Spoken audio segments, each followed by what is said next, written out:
Salut tout le monde, j'espère que vous allez bien. En tout cas, je vous souhaite la bienvenue sur ma chaîne. Moi, je m'appelle Valériane et ici, on parle d'astrologie. Alors justement, si vous regardez cette vidéo, peut-être que vous vous êtes déjà posé la question de savoir quelles étaient vos caractéristiques selon l'astrologie. Et donc, certainement que vous connaissez votre signe, qui est en fait votre signe solaire, soit en fonction de votre date de naissance. Mais en fait, ce qu'on ne sait pas toujours, c'est qu'il y a plus qu'un seul signe qui nous définit en astrologie. Et en fait, justement, quand on va plus en profondeur dans ce que l'astrologie peut nous apporter en termes, en tout cas ici, de connaissance de soi, on voit qu'il y a vraiment énormément, c'est presque sans fin. Et donc, c'est de ça dont j'ai envie de vous parler aujourd'hui. Alors, avant de continuer, je précise aussi que j'exerce en tant qu'astrologue et que du coup, si vous avez envie que j'interprète votre thème astral, donc que je vous parle de votre profil astrologique, n'hésitez surtout pas à prendre contact avec moi. Toutes les informations dont vous aurez besoin seront mises en description de cette vidéo. Alors, pour connaître son profil astrologique, il y a une première chose qu'il faut savoir, c'est comprendre le concept du thème astral et en particulier du thème que l'on a à la naissance. Donc du coup, qu'est-ce que c'est?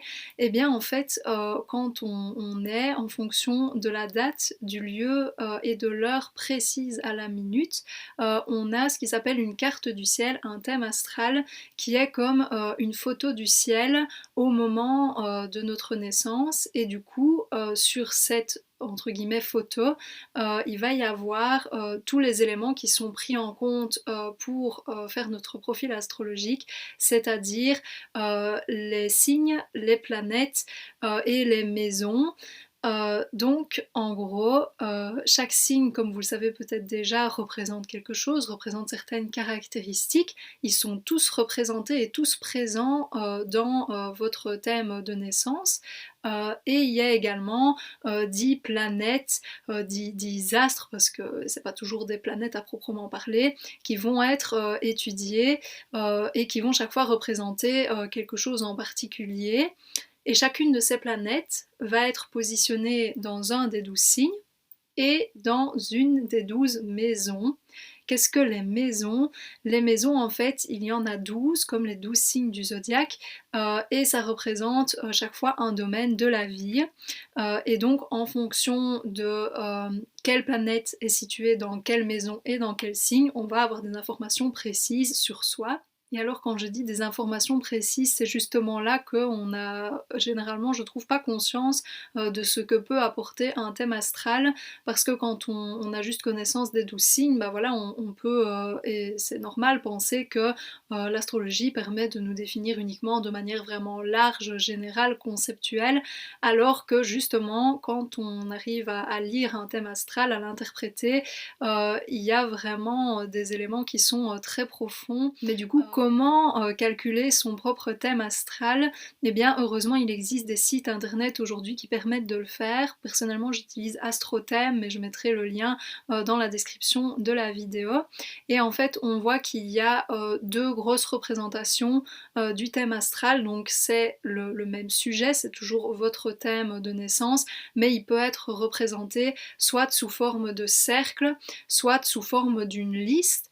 Alors, j'ai déjà entendu beaucoup de gens qui préféraient la liste parce que c'est plus facile au début, parce qu'il va vraiment être mis en fait chaque position que vous avez, donc dans quelle maison est située chaque planète et dans quel signe. Du coup, après, c'est plus facile pour se renseigner sur ce que ça signifie.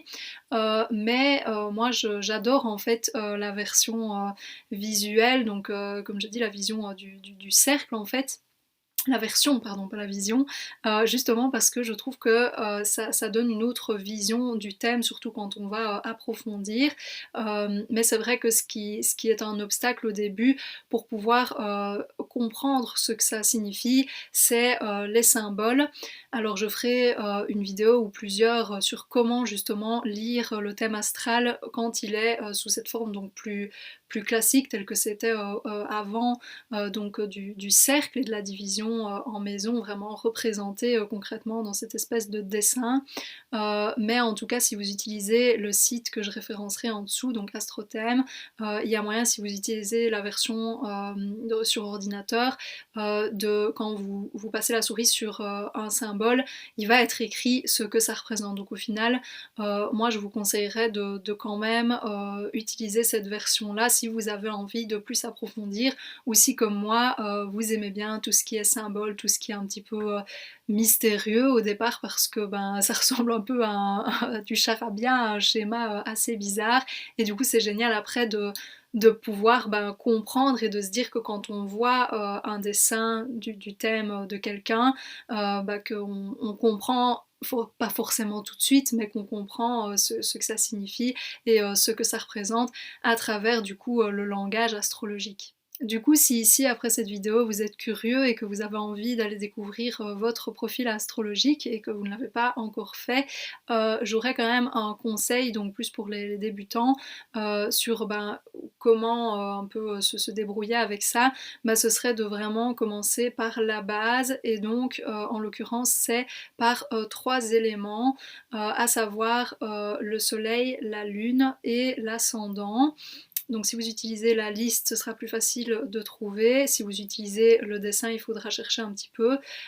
Mais en gros, si vous regardez chaque fois le signe dans lequel est le soleil, le signe dans lequel est la lune et le signe ascendant, allez voir ce que signifient les grandes caractéristiques de chacun de ces signes, et vous aurez déjà des informations sur des parties de vous qui, a priori, sont quand même proéminentes.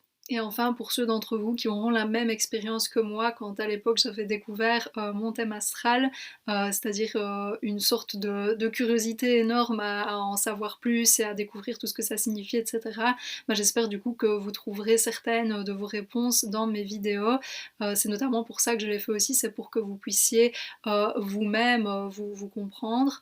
Du coup, voilà, je vous souhaite une bonne découverte de votre profil astrologique, et je vous dis à la prochaine pour une autre vidéo. Salut!